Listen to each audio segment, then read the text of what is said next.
வணக்கம் உறவுகளே, நான் உங்கள் தமிழ் அகண்டமிழ் அமானுஷம் சேனலுக்கு உங்களை வரவேற்கிறோம். உறவுகளே, நாம் 46வது எபிசோடாக என்ன திகில் சம்பவம் இன்றைக்கு பார்க்க போகிறோம்னா, காதலியை பார்க்க சென்ற இடத்தில் பேயே காதலியாக இருந்த சம்பவத்தை பற்றி தாங்க இன்றைக்கு 46வது எபிசோடாக நாம் பார்க்க போகிறோம். இந்த சம்பவம் எப்பொழுது மாதிரி திகிலாகவும் விறுவிறுப்பாகவும் இருக்க போதுங்க. வீடியோவை கடைசி வரைக்கும் பாருங்கள். நாம் வீடியோவுக்கு போகிறதுக்கு முன்னாடி உங்களுடைய வாழ்விலும் இதுபோல் திகிலான சம்பவங்கள் நடந்துருந்துச்சுன்னா என்னுடைய வாட்ஸ்அப் நம்பருக்கு ஒரு வாய்ஸ் மெசேஜாக நீங்கள் அனுப்பலாங்க. நீங்கள் அனுப்புகிற சம்பவம் திகிலாக இருந்துச்சுன்னா நம்மளோட சேனலில் கண்டிப்பாக வருங்க. நம்முடைய சேனலை இன்னும் சப்ஸ்கிரைப் பண்ணலைன்னா சப்ஸ்கிரைப் பண்ணிக்கோங்க. பெல் பட்டனை அழுத்தி ஆல் கொடுங்க. அப்போ தான் நான் போடக்கூடிய வீடியோ நோட்டிஃபிகேஷனாக உங்களுக்கு வரும்.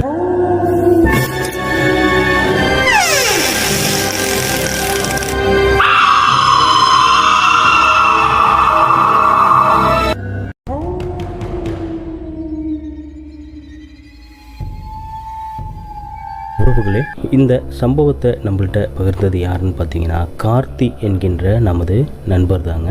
இந்த சம்பவம் எப்போ நடக்குதுன்னு கேட்டிங்கன்னா 2015 காலகட்டத்தில் நடந்ததாக சொல்லியிருக்காருங்க.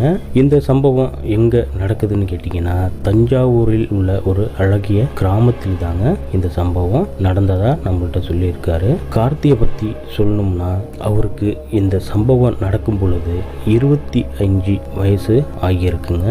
அப்பா கிடையாது, அம்மா மட்டும்தான் இருக்காங்க வீட்டில். அவர் பார்த்தீங்கன்னா கிடைச்ச வேலைக்கு அப்பப்போ போவாருங்க. மற்ற டைமில் வீட்டில் தாங்க இருப்பார். அப்படி இருக்கும் பொழுது பார்த்தீங்கன்னா அவங்க கிராமத்திலிருந்து கொஞ்சம் தூரத்தில் பக்கத்து கிராமம் ஒன்று இருக்குங்க. அந்த கிராமத்தில் ஒரு பெண்ணை காதலிக்கிறாருங்க. இவங்க 2 பேருமே காதலிக்க ஆரம்பிச்சிருக்கிறாங்க. இவங்களுக்கு எப்பொழுதுமே என்ன வழக்கம்னு பார்த்தீங்கன்னா, வாரத்தில் ஒரு நாள் வந்து ஒரு குறிப்பிட்ட இடத்துல போயிட்டு சந்தித்து பேசுவாங்களாங்க. நைட்டோ பகலோ அந்த மாதிரி சந்தித்து பேசுவாங்களாம். அப்போ வந்து செல்ஃபோன் அவங்கள்ட்ட அந்தளவுக்கு இல்லைங்க.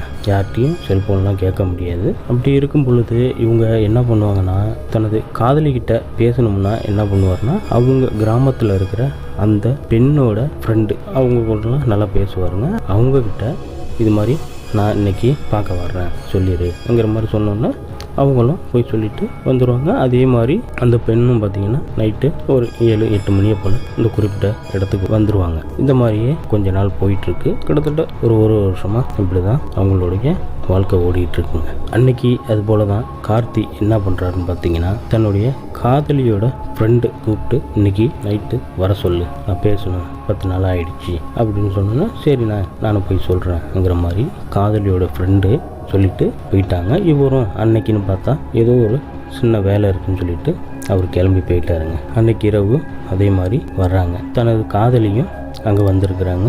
கூட எப்பொழுதுமே காதலி என்ன பண்ணுவாங்கன்னா, கூட துணைக்கு ஒரு பொண்ணையும் அழைச்சிட்டு வருவாங்க. கொஞ்ச நேரம் அப்படி பேசி இருந்துட்டு கிளம்பிடுவாங்க. அன்னைக்கு அதே மாதிரி பேசிட்டு கிளம்பிட்டாங்க. இப்படி தாங்க அவங்க வாழ்க்கை அப்படியே ஓடிட்டுருக்கு. 10 நாள் ஆகுதுங்க. 10 நாள் ஒரு வாரம் ஆகுது. ஒரு வாரம் ஆன பிறகு அதே மாதிரி காதலியோட ஃப்ரெண்டை கூப்பிட்டு இது மாதிரி இன்றைக்கி வர சொல்லுங்கிற மாதிரி சொல்லி அனுப்பிட்டாருங்க. அன்னைக்கு இரவும் ஆகுது. இவருக்கு முன்னாடியே தனது காதலி வந்து உட்காந்துருக்குறாங்க. 2 பேரும் பேசிட்டு உட்காந்துருக்குறாங்க. இதில் என்ன ஒரு விஷயம்னா, இவங்க உட்காந்துருக்கிற கொஞ்சம் தூரத்தில் பார்த்தீங்கன்னா ஒரு ஸ்ட்ரீட் லைட் இருக்குங்க. அந்த வெளிச்சத்தில் தான் இவங்க உட்காந்து பேசிக்கிட்டு இருப்பாங்க. இவங்க பேசிக்கிட்டு உட்காந்துருக்கும் பொழுது கொஞ்சம் தூரத்தில் அவர் பார்க்குறாருங்க. அந்த ஸ்ட்ரீட் லைட்டு பக்கத்தில் அந்த லைட்டு வெளிச்சத்தில் பார்க்குறாரு, ஒரு பெண்ணோட உருவம் அங்கே நிற்கிதுங்க. இவர் என்ன நினச்சிட்டாரு, எப்பொழுதுமே நாம் காதலி என்ன பண்ணுவாங்க, துணைக்கு ஒரு பெண்ணை அழைச்சிட்டு வருவாங்க, அந்த பெண்ணு தான் அங்கே போயிட்டு நிற்கிதுங்கிற மாதிரி இவர் நினச்சிட்டு இருக்காரு. அப்பயுமே அவருக்கு கொஞ்சம் மனசில் ஒரு டவுட்டுங்க. நம்ம எப்பொழுதுமே நம்ம காதலி அழைச்சிட்டு வர பெண்ணு பக்கத்துலேயே தானே நிற்கும், ஏன் இவ்வளோ தூரத்தில் போயிட்டு நின்றுக்கிட்டு இருக்குங்கிற மாதிரி இவர் மனசில் நினச்சிக்கிட்டு அன்னைக்கு வாரம் என்ன நடந்தது பேசிகிட்டு இருக்கும்போது அப்போ கார்த்தி ஒரு விஷயத்தை கேட்குறாருங்க. என்னன்னா, உனக்கு ஏதாவது வாடை அடிக்குதா, ஒரு மாதிரி எரிஞ்ச வாடை அடிக்குது, உனக்கு ஏதாவது வாடை அடிக்குதான்னு. எனக்கு அப்படிலாம் ஒன்றும் எரிஞ்ச வாடெல்லாம் எதுவும் இல்லையேங்கிற மாதிரி கார்த்தியோட காதலி சொல்கிறாங்க. இவரும் சரி, இங்கே பக்கத்தில் ஏதாவது குப்பை ஏதாவது எரியும் போல இருக்குது, அதுதான் இந்த மாதிரி வாடை அடிக்குதுங்கிற மாதிரி அவர் நினச்சிட்டு சரி நீ கிளம்புங்கிற மாதிரி 2 பேருமே சொல்லிட்டு கிளம்பி போகிறாங்க. இப்படியே மறுபடியும் ஒரு வாரம் போகுதுங்க. இது அடுத்த வாரமும் வருதுங்க. அதே சேம் தன்னுடைய காதலியோட ஃப்ரெண்டை கூப்பிட்டு இன்னைக்கு நான் பார்க்க வர்றேன்ங்கிற மாதிரி சொல்லி அனுப்பிட்டு இவர் அன்னைக்குன்னு பார்த்து வெளியில் போகிற மாதிரி இருந்திருக்குங்க. காதலியோட ஃப்ரெண்டும் என்ன பண்ணுறாங்க, நேராக கார்த்தியோட காதலிக்கிட்ட போயிட்டு இந்த மாதிரி இன்னைக்கு உன்னை வந்து கார்த்தி வந்து எப்பொழுதும் சந்திக்கிற இடத்துக்கு வர சொல்லியிருக்காரு. கார்த்தியோட காதலி என்ன சொல்கிறாங்கன்னா, எனக்கு ஒரு 3 நாளைக்கு என்னால் அங்கே வர முடியாதுங்கிற மாதிரி நீ போய் கார்த்திகிட்ட சொல்லிடு, ஏன்னா தலை குளிச்சிருக்கேன், அதனால் ஒரு 4 நாளைக்கு என்னால் வந்து பார்க்க முடியாது, அதுக்கப்புறம் வர்றேங்கிற மாதிரி நீ போயிட்டு சொல்லிடு சொன்னாலும் சரி நான் போய் சொல்கிறேன்ங்கிற மாதிரி காதலியோட ஃப்ரெண்டு சொல்லிட்டு வர்றாங்க. அவங்களால கார்த்தியை பார்க்க முடியலங்க, ஏன்னா அவர் தான் கொஞ்சம் சொல்லிட்டு தான் வெளில போயிட்டார்ல, அதனால் சரி நம்ம அப்புறமா சொல்லிக்கலாம்ங்கிற மாதிரி அவங்க காதலியோட ஃப்ரெண்டு நினச்சிட்டு இருக்கும் பொழுது அப்படியே அந்த விஷயத்தையே மறந்துட்டாங்க. அப்படி இருக்கும்போது அன்றைக்கி நைட்டு ஒரு 7:30-8 மணி ஆகுதுங்க. கார்த்தி வேலையெல்லாம் முடிச்சுட்டு சரி நம்ம சொல்லி அனுப்பினா எப்பொழுதுமே கரெக்டான டைமுக்கு தான் வந்துடுவாளே அப்படின்னு சொல்லிட்டு இவரும் அங்கே போகிறாருங்க.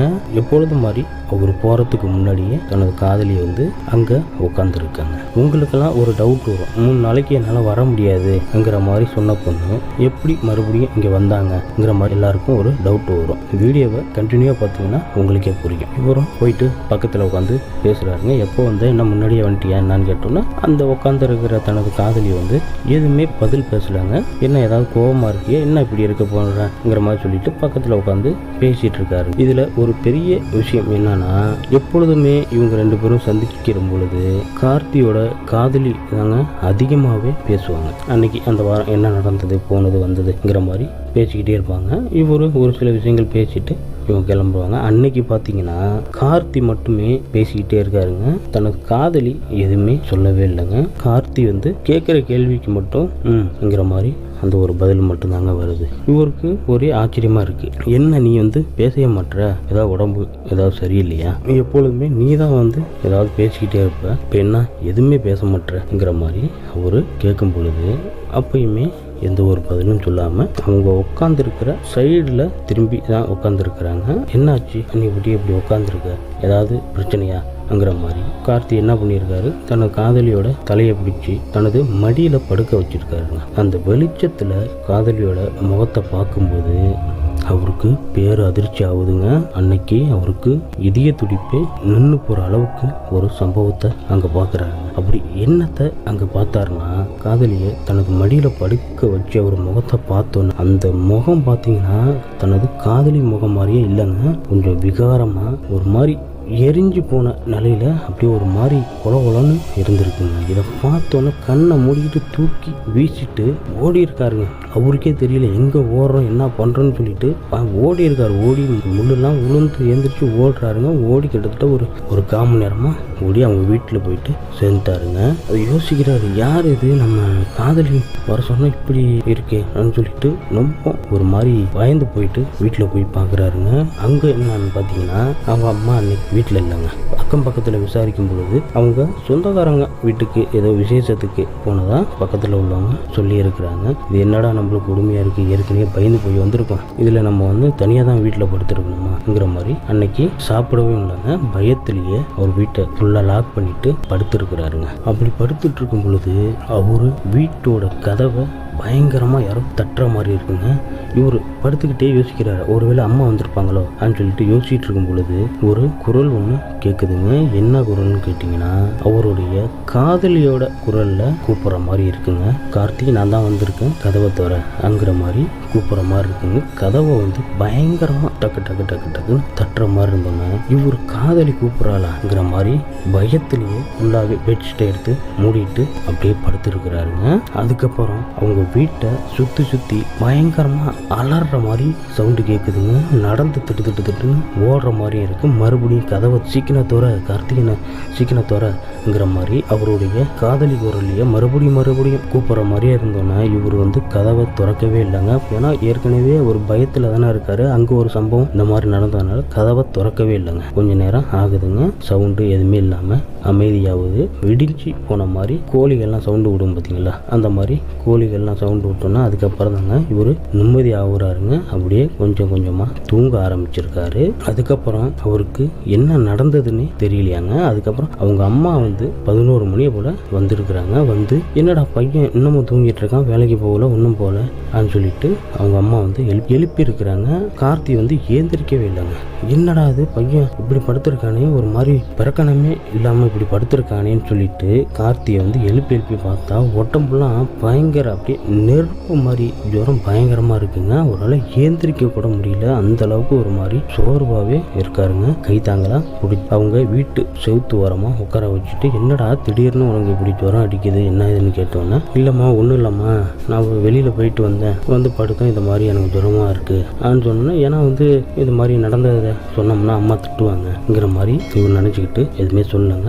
அன்னைக்கு நாள் ஃபுல்லாகவே பயங்கரமான ஜுரம், அவர் வெளியிலேயே போக முடியல. இப்படி இருக்கும் பொழுது அன்னைக்கு மதியானமே ஹாஸ்பிட்டலில் போயிட்டு பார்க்குறாங்க, ஜுரம் நிற்கவே இல்லைங்க, அப்படியே தாங்க இருக்குது. அவர் தூங்கிட்டு இருக்கும்போது திடீர்னு முழிச்சு அரண்டு எந்திரிச்சிருக்கிறாருங்க அந்த பகல் டைம்லேயே. இதனாலேயே இதை பார்த்து அவங்க அம்மா என்ன பண்ணியிருக்காங்க, அவங்க கிராமத்தில் இருக்கிற ஒரு பூசாரி இருக்காருங்க. ஒரு இந்த மாதிரி பயந்து போனதுக்கு முடிகையெல்லாம் போட்டு கொஞ்சம் திண்ணூறு போட்டால் இந்த பயந்து போனதெல்லாம் சரியாயிடும்ங்கிற மாதிரி அவங்க அம்மா நினச்சி கார்த்தியை அந்த பூசாரி கிட்ட அழைச்சிட்டு போகிறாங்க.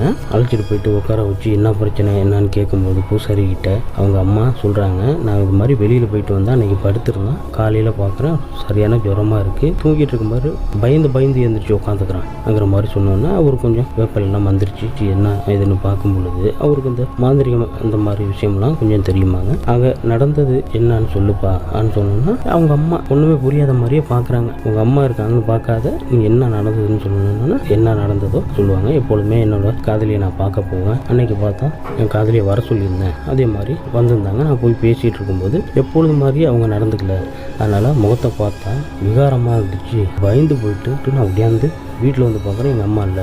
மறுபடியும் நான் பயந்துக்கிட்டே வீட்லேயே தூங்கிட்டு இருக்கும்போது நைட்டு ஃபுல்லாக என்னை தூங்கவே விடல, தொந்தரவு பண்ணிக்கிட்டே இருந்துச்சு, வீட்டெல்லாம் கதவெல்லாம் தட்டுறது போகிறது, நான் தான் உன் காதலி வந்திருக்கேன், பயங்கரமாக இருந்துச்சு, நான் பயத்திலே அப்படியே படுத்துட்டேன் அப்படின்னு சொன்னோன்னு அந்த பூசாரி என்ன சொல்லியிருக்கான்னு பார்த்தீங்கன்னா, நீ பெரிய ஒரு ஆபத்துலேருந்து தப்பிச்சிருக்க, ஒன்று ஏதோ ஒரு நல்ல வழியில் வீட்டுக்கு வந்துட்ட, நீ ஒட்டியும் வீட்டுக்கு வந்த பிறகு மறுபடியும் உன் காதலி தான் கூப்பிட்றேன்ட்டு சொல்லிட்டு வெளியில் போயிருந்தானா ஒன்றை பிடிச்சிருக்கும். நல்ல வேளை நீ வீட்டுக்குள்ளேயே இருந்துக்கிட்டு கதவு திறக்காமல் இருந்ததுனால உனக்கு நல்லதாக போச்சு. அன்னைக்கு உன்னை பார்க்க வந்தது உன் காதலி கிடையாது, அதுக்கும் முன்னாடியும் நீயும் உன்னுடைய காதலியும் சந்திக்கும் பொழுது ஒரு பெண்ணோட உருவத்தை நீ பார்த்துருக்கலாம், அது உன்னை பின்தொடர்ந்தே வந்துக்கிட்டு இருந்திருக்கு, எப்போ வாய்ப்பு கிடைக்கும்ங்கிற மாதிரி அடையலாம்ங்கிற மாதிரி பெண்ணோட ஆத்மா பின்தொடர்ந்து வந்திருக்கு. அன்னைக்கு உன்னுடைய காதலி வரலை, இந்த ஆத்மா தான் உன்னுடைய காதலியோட உருவத்தில் உட்கார்ந்து இருந்திருக்கு. உன்னுடைய காதலி உருவத்தில் வந்த அந்த ஆத்மா யாருன்னா, நீங்கள் சந்திக்கிற இடத்துல 15 வருஷத்துக்கு முன்னாடி ஒரு வீடு ஒன்று இருந்தது. கணவன் மனைவி சண்டை காரணமாக மனைவி இறந்துருச்சு, அந்த ஆத்மா அங்கேயே தான் சுற்றிக்கிட்டு இருக்கு. நீங்கள் அடிக்கடி அந்த இடத்துலயே போயிட்டு சந்திக்கும் பொழுது பின்தொடர்ந்து வந்திருக்குங்கிற மாதிரி சொன்னோன்னா அவங்க அம்மாவுக்கும் பெரிய ஆச்சரியமாக இருக்கு, இவருக்கும் ஒரு மாதிரி பயந்துட்டாருங்க. அதுக்கப்புறம் அவருக்கு முடிகையெல்லாம் போட்டு விட்டு நீ பயப்படாமல் போ, நம்மளுக்கு இருட்டிலலாம் அங்கே போயிட்டு போவாதங்கிற மாதிரி சொல்லிட்டு அனுப்பி விட்ருக்காருங்க. வீட்டுக்கு வந்தோன்னா அவங்க அம்மா பயங்கரமாக திட்டுறாங்க, உனக்கு இந்த வயசுல இதெல்லாம் தேவையாடா, நேரம் உனக்கு ஏதாவது ஆயிடுச்சுன்னா என்ன பண்ணுவேங்கிற மாதிரிலாம் அவங்க அம்மா பயங்கரமாக திட்டிட்டு அதுலேருந்து பார்த்தீங்கன்னா அந்த இடத்துல போயிட்டு பேசுகிறதோ போகிறதோ நிப்பாட்டிட்டாங்க. பகலில் போயிட்டு எங்கேயாவது கொஞ்சம் தூரத்தில் போயிட்டு பேசிட்டு உடனே வந்துடுவாங்க. இப்படி தான் இருந்துகிட்டு இருக்கிறாங்க. அதுக்கப்புறம் 2 வீட்லேயுமே சம்மதம் வாங்கி 2 பேருமே திருமணம் முடிஞ்சு நல்லபடியாக சந்தோஷமாக தான் இருந்துகிட்டு இருக்கு. இந்த சம்பவத்தை நம்மள்கிட்ட சொல்லும் பொழுது கார்த்தி என்ன சொன்னார் பார்த்தீங்கன்னா, எனக்கு அந்த எரிஞ்சு போன வாடை அப்பப்போ வரும்ங்கிற மாதிரி சொன்னாங்க. இப்போ கூட எனக்கு எரிஞ்ச வாடை அடிக்குதுன்னு சொல்லும் பொழுதே ரொம்ப பயத்தோட தாங்க அவரு சொன்னார். சரி, இந்த சம்பவத்தை நம்மள்கிட்ட பகிர்ந்த கார்த்திக்கு ஒரு நன்றியை சொல்லிக்கலாங்க.